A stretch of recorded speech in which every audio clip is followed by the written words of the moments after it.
Hello friends, James Corbett here, CorbettReport.com. You're tuned into Solutions Watch, and you will remember a few weeks ago on the program we were talking to Curtis Stone, aka the Urban Farmer, about the concept of homesteading as a potential solution that we should be applying going out from here.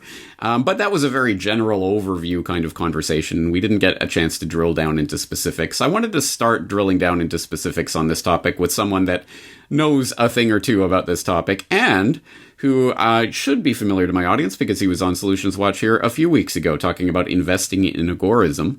That's Jack Spirko of The Survival Podcast at thesurvivalpodcast.com. I hope you are familiar with that. If not, I highly encourage you to check it out. Obviously, a ton of information on the types of things that we're concerned with here on Solutions Watch. Resiliency and permaculture and getting more off-grid and forming communities and being agorist and working with alternative currencies and all sorts of other topics besides.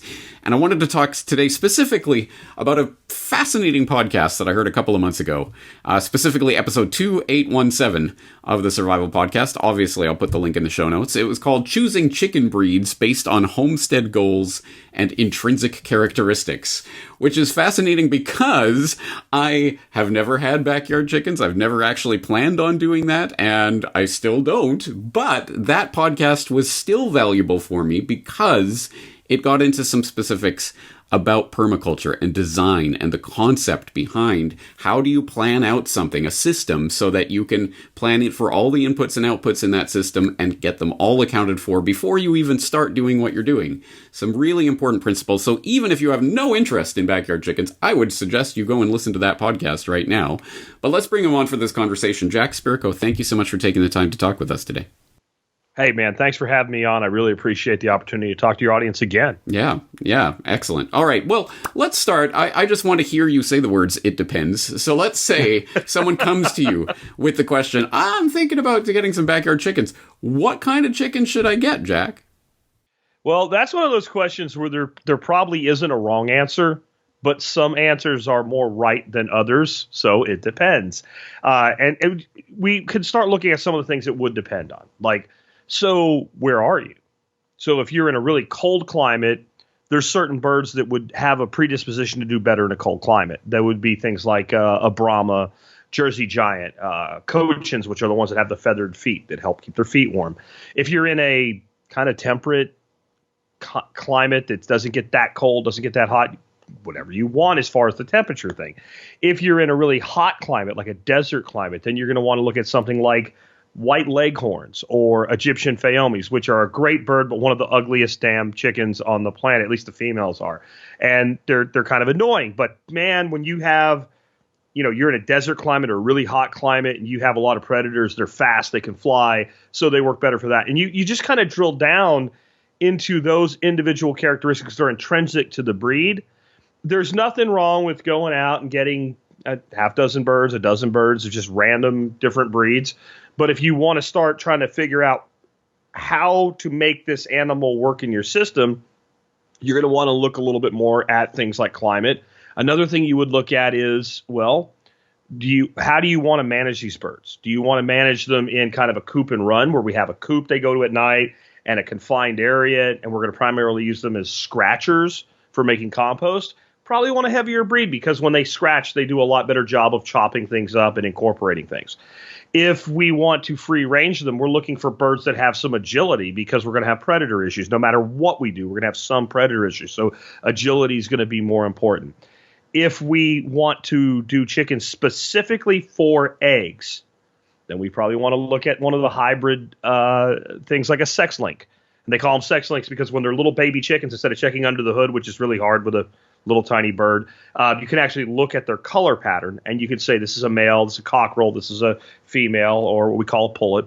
And so they're really easy to sort at birth. That's why hatcheries like to sell them to people that want to know I'm buying mostly hens.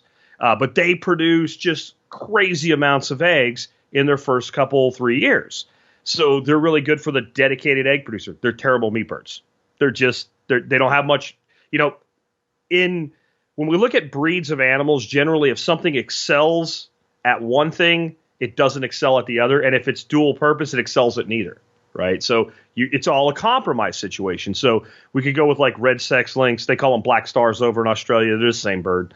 Or we could go with more of a dual purpose bird. So if we want meat, dedicated meat bird, like we're just going to grow this thing, and when it reaches graduation day and it gets processed, we probably want to look at the boring old Cornish cross that the commercial hatcheries raise that are probably the same breed that you're buying when you go to the store.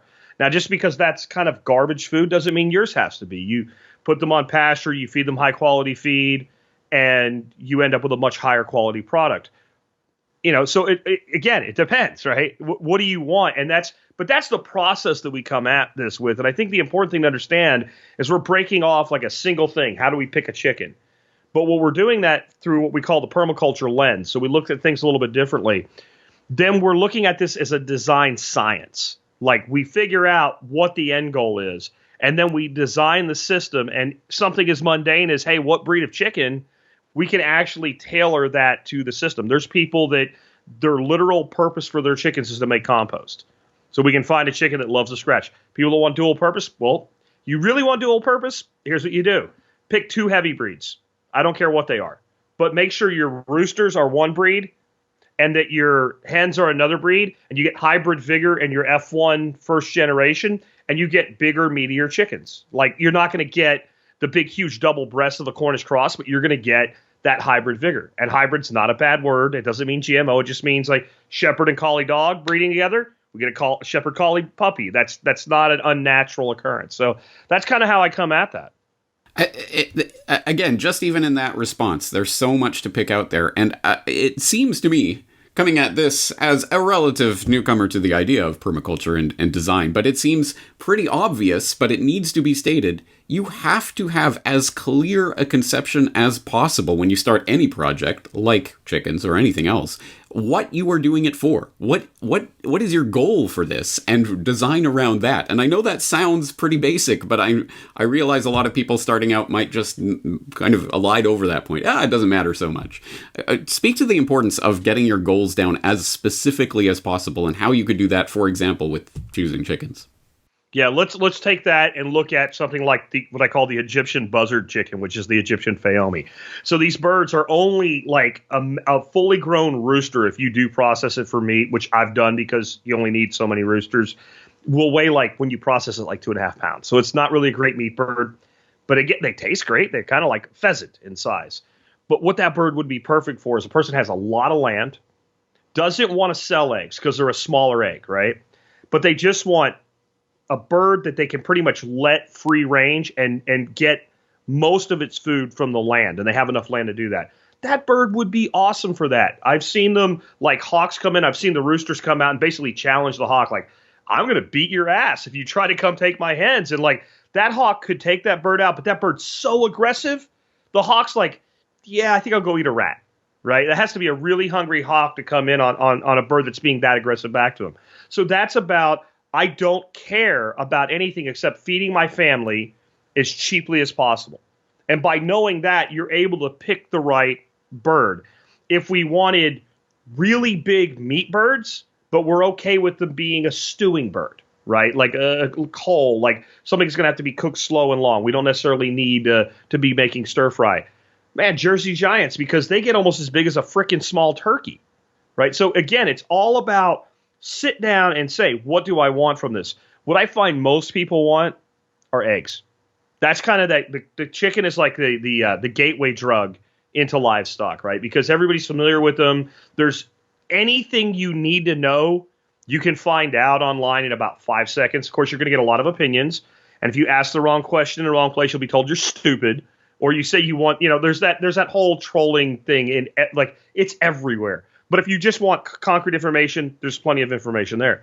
Is it the right bird for everybody? I don't know. It depends, right? Like I keep some chickens, and I keep little Bantam chickens, because the reason I chose these little Bantam chickens is the Bantam Cochins and Silkies are really broody. That means they like to actually sit on and take care of eggs. I don't really want more chickens. I want more ducks. I'm a duck farmer, right? So ducks, most of our domestic ducks, they're really not, they don't have their heart in brooding babies. So you take duck eggs, you put them under a broody Bantam chicken. She doesn't know. She doesn't care. It doesn't matter that the thing that hatches is going to be half as big as her the day it hatches. She'll take care of them. And then I don't have to do any work. So when I want to expand my duck flock, I just wait for one of my little banties to go broody, and I give her the eggs. And whatever it is you want to do, there's a way to figure out either this is the right thing for the job or you don't want this at all. I mean, that's another thing. Not everybody needs chickens. The reason I do ducks, I do a lot of gardening and stuff like that. Ducks are lazy. They don't like domestic ducks, right? They don't want to fly. So just by building my garden beds, yay, that high, they don't get up in there and mess things up. If I had full-size chickens, they get in everything. They tear everything up. If you'll eat it, they'll eat it. So you have to look at your landscape. How brittle is it? I'm on a very brittle landscape. I have very shallow soils. It's all rock and limestone. It's very alkaline. So the duck is a softer animal on the land. So that's why I went with ducks. I also like to make money. So we sell duck eggs for $8 a dozen. And we sell every egg that we don't want to use for ourselves. We have a waiting list for customers. We're much smaller now, but at one time we were doing that with restaurants and things like that. And we were moving 80 dozen eggs a week at $8 a dozen. While people around us are selling chicken eggs for like whatever you can get because everybody has them. So that was a concept. That was an Agorist concept. Like, what does the market demand? So we marketed a premium product into a premium marketplace, and that way everything paid for itself. We didn't make a ton of money, made a little bit of profit, but we ate the best quality food in the world for free. And the birds ate for free because they paid for themselves. That's how you have to come at each and every decision you're making when you're homesteading, if you're doing it, again, through that permaculture lens. We're going to look at the land. First thing we look at when we look at land, moving off the chickens, water, access, structure. So most people go to buy a piece of property. What they're thinking is, what school district is it in? I'm like, is there water on the property? Can I put water on the property? How would the water flow across the property? Where can I impound water on the property? How can I make sure that I have enough water for myself, my family, and my animals? Access. How am I going to be able to access the property? Where can I put a road in? If we put a road in on a hill, it erodes. If I put a road in on contour, it's stable. Structure. Where are the structures? And where can I place the structures? It's so much beyond, like, people think permaculture is like organic gardening. That's what we would call a shirt in the permaculture wardrobe, right? We have basically a design science based on ethics and based on a prime directive, which is the only ethical decision is take responsibility for yourself and for your children. And if it fits that, it goes in the wardrobe, and then we pull it out as a design element where we need it. Right. So let's start talking about that design science and how you go about. Walk us through the process. Say you're adding a new a livestock to your cadre there. You're thinking about getting chickens or ducks or pigs or whatever for the first time. What is obviously you have certain physical limitations based on your climate, based on your land, those sorts of things. To what extent do you work with those and try to shape around them? And to what extent do you try to shape the land into what you need for the purposes that you want? Well, there's a saying we have that the more restrictions placed on a design, the more eloquent the design, if the designer's good at his task. But we can only take that so far. So I have a 3-acre property, brittle landscape, really harsh summers. I'm not going to put a cow on it, right? So there is a point where that breaks down. But the restriction then is the size of the animal, right? So now we have to figure out, well, what does work here? In my case, ducks were what worked on the property. So here's another example of how that works out. So a duck, unlike a chicken, has got to be able to get wet. They like to swim, but they have to be able to immerse their head in water. If you want them to breed, they can do it on land, but they're not good at it. Like, it's a really clumsy thing. They're an elegant animal in the water, and they're really kind of a doofus animal on land, right? So they have to have water. So I use these really inexpensive 21-gallon mixing tubs, like you buy at Home Depot or Lowe's. They're for like mixing concrete and mortar in. They're really durable. They last for years. They're like $10 a piece. So I have like a dozen of them. And every day they get lined up wherever there's trees. They get filled with water. The ducks come. They do what's natural for a duck. They get in it. They make more ducks through duck propagation, right? But they also, as soon as a duck hits water, what does it do? It drops the eject button. It poops. So I've got this water at the end of the day. They've cleaned their beaks out in it from their feed. It's got all of that detritus in it. It's got all the duck manure in it. And the next morning I go out and I dump that. Now it's sitting right next to a tree. Now I'm watering the tree. Now I move it and I know exactly where it's going each day. And so when I go on vacation next month, I have a guy coming to take care of this. And I'll be able to give him a diagram and say, Put it here on day 1, day 2, day 3, day 4, all the way up to day 10 when I come back. And that means the trees are getting fertilized, the trees are getting watered, the ducks are getting water, the ducks are getting to take their bath, the ducks are getting to keep their eyes clean because that's one of the big issues. They have a gland that they need to be able to get in. So that's the what, but that's the why. Like, so when I was evaluating like my land, how do I make livestock work here? Because I knew as bad as this place was. And I mean, when I moved in, you could stand at the 3-acre property, a couple hundred feet from the back of the property to the front of the property. You could stand on the back fence with your butt against it and see the road clearly. And it was just sparse. And I knew I could not convert a property that large into something lush, especially in the environment that I was in, without animals. It couldn't be done. Like if I had a little couple 100-square-foot backyard, I could just sheet mulch it and we'd be fine. You're not going to sheet mulch 3 acres. You're certainly not going to sheet mulch 300 acres, right? It's cost prohibitive. So the animal can process the organic matter through it and put it on the ground. I think about it this way. You put a cover crop in, like cowpea or something like that. And that plant is going to put a certain amount of material below the soil. We call them roots. And when that plant dies, those roots are going to become more soil. They're going to improve the soil. Most of the plant that's above the ground, even if you cut it and drop it to the ground, it's going to oxidize off. It's going to go up in the atmosphere. It's not going to contribute carbon and organic matter into the soil. Only about 15% of them will get in the soil. What we need is a magic machine that will take that plant matter, crunch it all up, make it wet, hold it at about 100 degrees Fahrenheit, somewhere in that range for about 24 hours, and then deposit it as a wet, broken down substance on the ground. There's no machine that does that, but any animal that eats it, that's what's going to happen. It's going to eat that plant, it's going to defecate that plant, and it's going to basically process it so that so much more of that gets onto the ground. And so I knew I needed an animal to do that. Again, we ended up with ducks. If I had, I don't know, just even 5 acres, deep soils, more resilient land, maybe I'd be running like a miniature cow, like a Dexter. Like that would have worked for me. Same principle. We take that principle and we say, how do we make that principle work here? If that makes sense.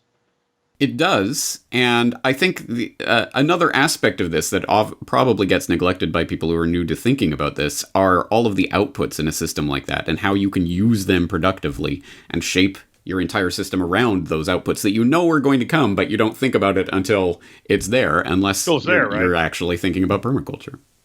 Well, so think about it this way. Anything in surplus, unutilized, is pollution, right? So we can take cows take a dump, right? They do it all day long. And if that's all in one place like a CAFO, we have a sewage problem. We obviously have these huge sewage waste systems from these CAFOs where they have these cows arm in arm, and being stuffed with grain until the day they're harvested.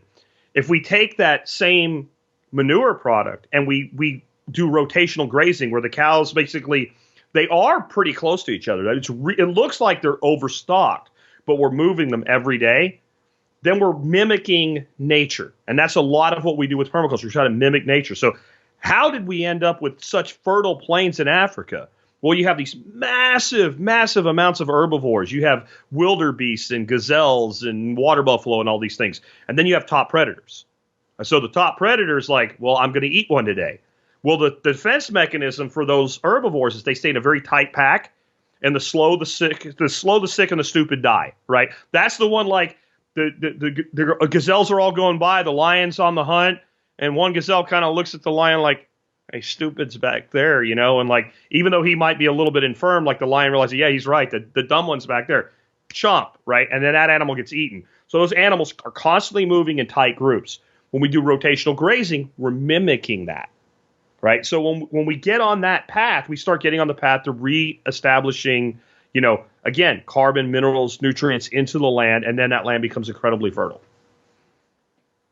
Well, I know there are a lot of people who are just starting to think about this for the first time ever, or at least starting to really get serious about this as things get more and more serious. But I think that brings with it a lot of people who may have unrealistic expectations that they are going to become self-sufficient tomorrow just by planting some crops and getting some livestock. Talk about the realism that principle and how we can how people can go about setting plans. For example, how many meals a week are you going to provide for your family based on what you're growing this year? Or how specific do people need to get with their plan? You don't really need to get that specific, but you do need to put your expectations in check, right? So I don't really think about it in meals. I think about it more in percentage. Like my first goal on this property was to get enough systems in place that we were eating something from our own property every day, all year round. And our winters are mild enough with a little bit of greenhouse activity and some indoor hydro. That's not a problem. We can do that. So we got to that level.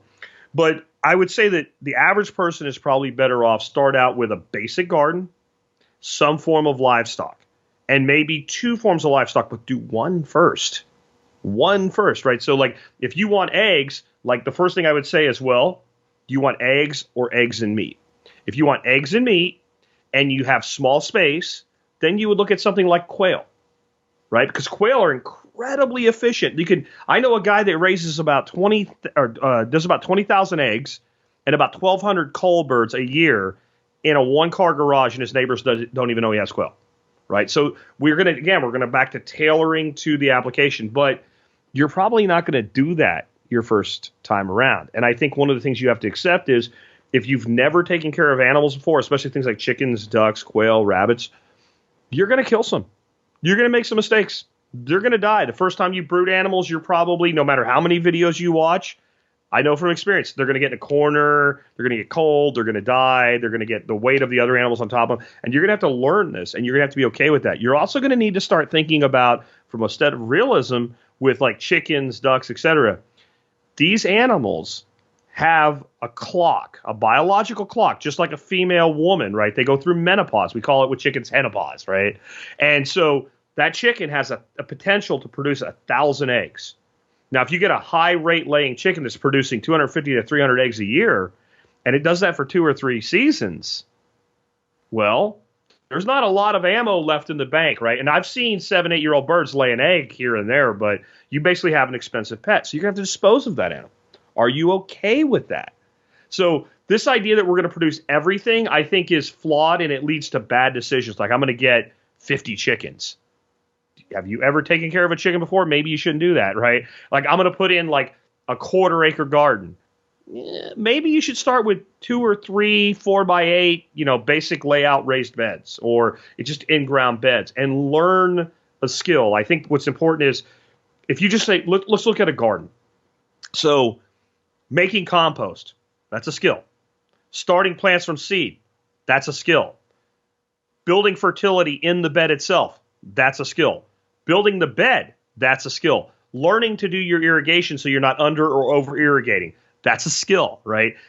Digging the bed every year, whether you're going to do double dig or no-till or whatever you're going to do, that's a skill. So it actually really makes sense. Maybe that first year you do a garden, plant some stuff the stuff that is easy to plant, like squash and all. You can just direct sow your seed, that's fine. But your stuff that kind of needs a head start, like your tomatoes, your peppers, and all, just buy it. Because your first year, what you're learning is the skill of gardening. Plant starting is a skill, right? So if you start off with really robust young plants, at least you got that done. And then maybe the next year you get into a situation where now I'm going to start my peppers and my tomatoes, and everything else I need to buy is a plant. I'm going to buy those and slowly move into it, and then come across self-sufficiency and self-reliance with a totally different mindset. Self-sufficiency is something that I say we should measure in percentage, because you're never going to be 100% self-sufficient. So if you're 40% self-sufficient for food, that's 40% of your food you don't have to buy. And going back to our last talk about investing, that's enough money you should retire a multimillionaire.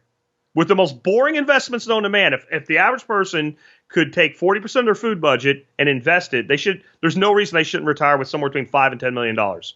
I mean, if you did it your whole life, right? If you're starting at 50, different situation.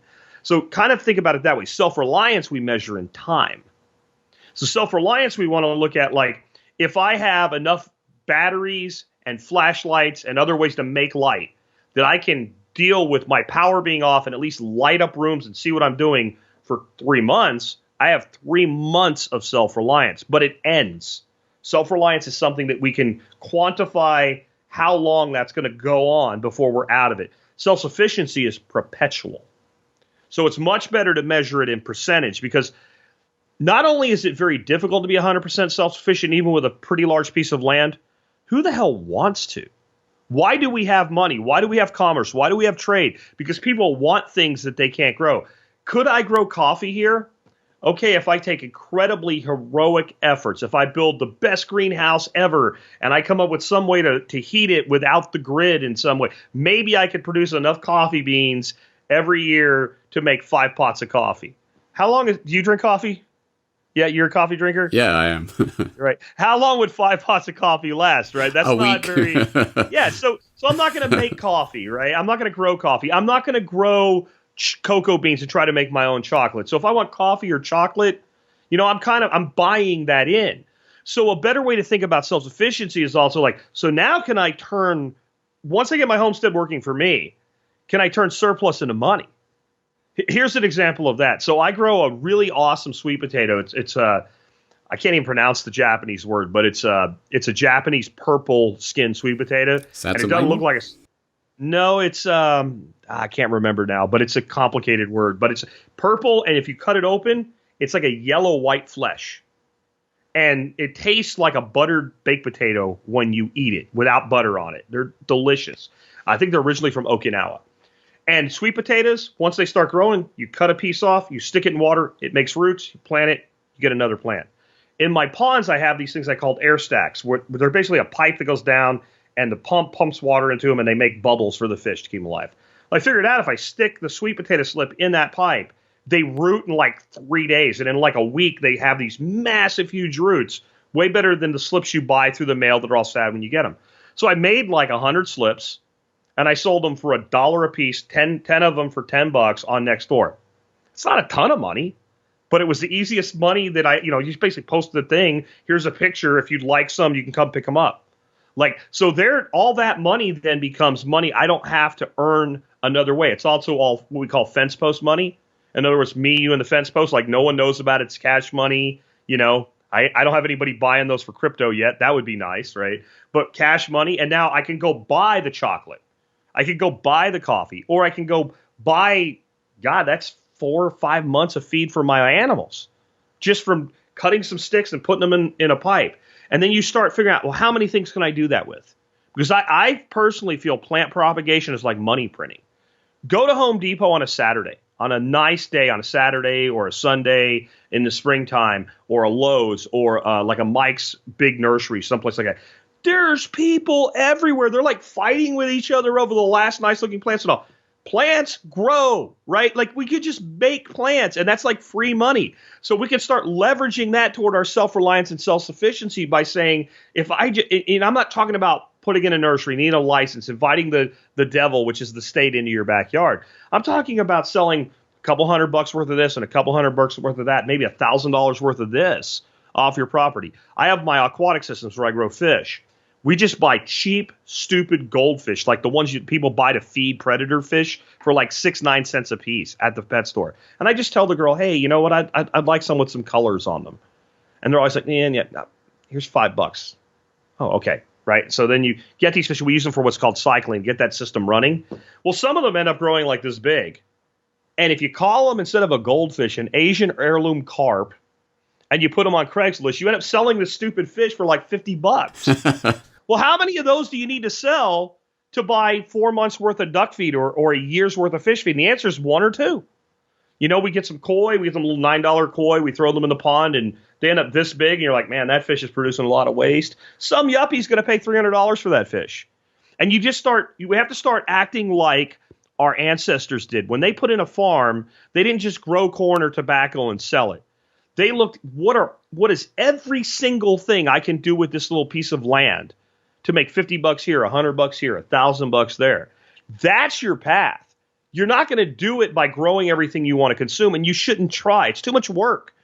You would be spending all of your day, every day, doing nothing other than trying to provide for yourself, and still you wouldn't have half of the things that you could have otherwise. So yeah, I agree. There's a reason why we have a system in which people don't produce everything that they consume themselves. That's why we live in communities. Well, think about why the number one reason people go into small farms and they fail, because they're good at growing, but they're not good at selling, right? You're not going to be able to do everything. You have to focus on something. So most of us are not 100% full-time homesteaders. I do it like you. I do podcasts. I do shows. I'm a content creator, and I'm a teacher. That's what I really am. Even me, where I don't leave the house unless somebody makes me. I still only have so much time every day to work on this stuff. So I'm not going to be a full-time farmer, and I don't want to be. Honestly, being a podcaster and a teacher pays better than being a full-time farmer, for me anyway. So unless you're going to be full-time, you're not going to do it. And even if you're full-time, you're going to do it the same way. How do successful farmers work? They eat some of their food, but they sell the majority of it, and they use the money to buy the things they don't produce. You're going to be a cattle rancher. You're going to grow a lot of beef. You're not going to grow a lot of potatoes, right? You pick and choose what makes sense for you. And that meme.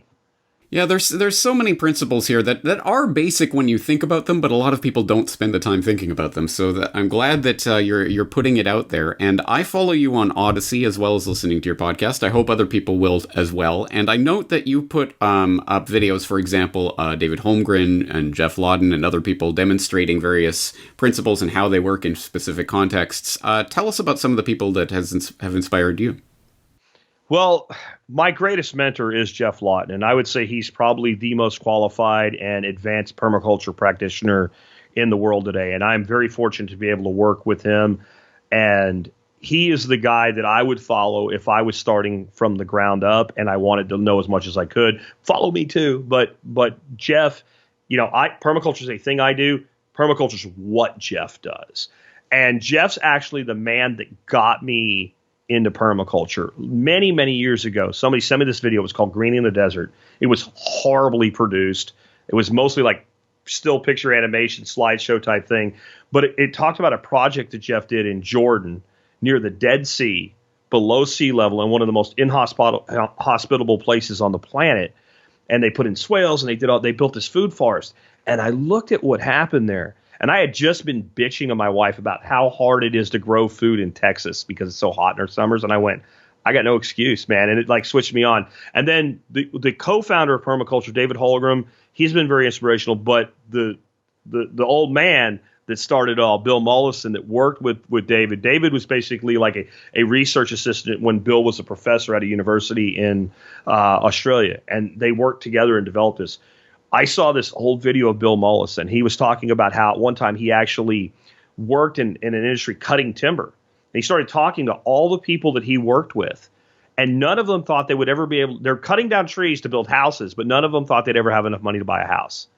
And he's sitting there, he goes and he's got that rough Australian accent and all. I always thought permaculture was like this purple-breathing hippie shit, And he goes – I realized I could either stay in the woods or I could go back and fight the bastards. So I went back to fight the bastards, and I'm like, okay, I can dig this old man warrior stuff. Like this is up my line. So those three people have been hugely inspirational. And then other specific techniques. One of the gentlemen on my expert council, Darby Simpson, who does rotational grazing. I've learned so much from him. On rotational grazing, Greg Judy.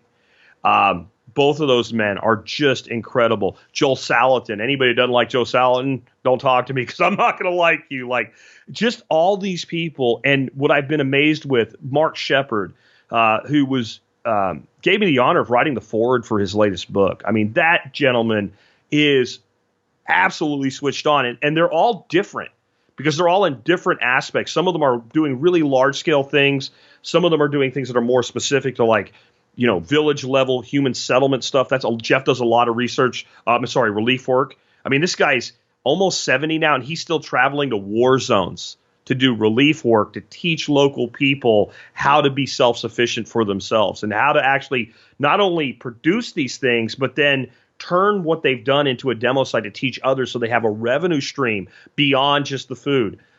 All of those people, I'm sure I'm forgetting people. I'm going to feel bad when I listen to this and go, why didn't you say them? There's just so many people that have made a wonderful path. And there's people that are not huge names that are just, they pick one thing and they teach it really well. Rob Bob is a guy that's on YouTube and finally on Odyssey. I think I poked him enough times he got over there. They just specializes in like small scale backyard aquaponics and wicking beds and stuff like that. There's just never think that there's somebody out there, if they've done this for any length of time, that can't teach you something. I'm not a big believer in listening to people tell you what you should be doing when they've never done it. But anybody who's gotten in and really sunk their teeth into this, they're going to know something you don't. And what I love about it the most, Jim, is that like every day I learn something new.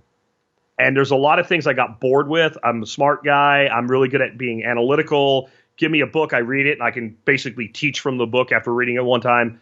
Permaculture, it's never going to happen. It's never going to wear me out. I'm never going to know everything. And I love that. Yeah. It is absolutely, it seems like a field of study. You get what you put into it, and the more you put in, the more you'll get out of it. It's fascinating. I'm sure, I mean, again, we're just sort of scraping the surface here and going over some general principles, but I have no doubt there will be people in the audience who are interested in getting into more details. First, let's tell them how to find your work generally, but more specifically, people who have questions, people who want to know more. Is there a community they can interact with? How do they do this? Do you do workshops, that kind of thing? How can people get more? Yeah, so I just want to, before we do that, I want to just finish with one thought. This is systems thinking, and it doesn't just apply to your homestead or even your housing. You can run a business with these thoughts. We won't dig into that there, but I have a whole series that I've done on the 8 forms of capital and how we can take these principles and build a business with it. So it's a systems thinking, and that's where I want to be. As far as getting in touch with me, the Survival Podcast or the Survival Podcast, depending on the English teacher you had. Either way, it's spelled the same. The survivalpodcast.com. Short URL for people on phones that want to type all that stuff out. tspc.co will redirect you there. I've done almost 3,000 podcasts at this point. I have a great search function, cloud tag, all that. You can find anything you want to know about in the world that we cover. I do have an Odyssey channel, a YouTube channel, and things like that. You can find all of that on my website. I am on MeWe and Float mainly as my social media now. I am done with Twitter. I've been shadow banned there for years anyway. Facebook, I've absolutely fed up. The only thing I do is torment the fact checkers there once in a while and troll. So MeWe is where we really do most of our things with community now. We have a survival podcast group. We have a permaculture group. We have a regen ag group. We have a cryptocurrency group. If you can think about it in this place, we're probably doing something with it there. We have a Telegram group that's really great. We have a Discord channel. All of that's on my website. There's a tab that says Get Social, and you can go there and find all of that there. And I do, like you said, videos. I do videos every morning. I call them Miyagi mornings, like Mr. Miyagi from The Karate Kid, but not because I think I'm as wise as Mr. Miyagi. These water gardens that I build. My best friend David came over after I built the first one. He goes, I have my doubts on this. This is gorgeous. It looks like something in Mr. Miyagi's backyard. And that whole video series started standing in front of one of those water gardens. So we decided to call it Miyagi Mornings. And we dig into permaculture, self-sufficiency, philosophy, you name it. We do that every day. So people that maybe don't want to listen to an hour and a half podcast, but they got 15 minutes every day, you can check out the videos and decide, pick and choose from the podcasts. And again, man, thank you for having me here tonight. I wouldn't have you on if I didn't recommend your work. I listen to it myself. I like it. And I get the best of both worlds because I listen to the Miyagi Morning Recap that is an hour long or whatever, but I get to hear them all anyway. So. Yeah. So somebody said, why don't you just take all of the Miyagi Mornings and make a podcast out of it and take a day a week off? And I was like, it's a good idea, but what's better is to have 6 podcasts a week. So yeah, if you want the Miyagi in a single audio format, because the rest of the video is just me standing there. Sometimes there's something specific, but usually it's just me, like we're doing right here. You can just listen to it. But I am actually thinking, I kind of teased this on the show today. I'm getting older. I've been busting my ass for 13 years doing this. I want more time in the backyard, more time with the grandkids and stuff. So I'm actually thinking about turning the Miyagi podcast into one of the weekly episodes and taking a freaking day off a week. Yeah. You may have earned it by this point, huh, Jack? I kind of feel like I have, yeah. Fair enough. All right, awesome. Well, there's so much to delve into, and as I say, the more you put into it, the more you're going to get out of this. And it is about general principles of design in general, and it could apply to a homestead, it could apply to business, it could apply in all sorts of aspects of your life. So I think people will benefit from it, and so I hope they'll check it out. Anyway, we'll leave it here for today. I'm sure we'll talk again in the future. Jack, thanks for coming on. Again, I appreciate it so much. Thank you for having me.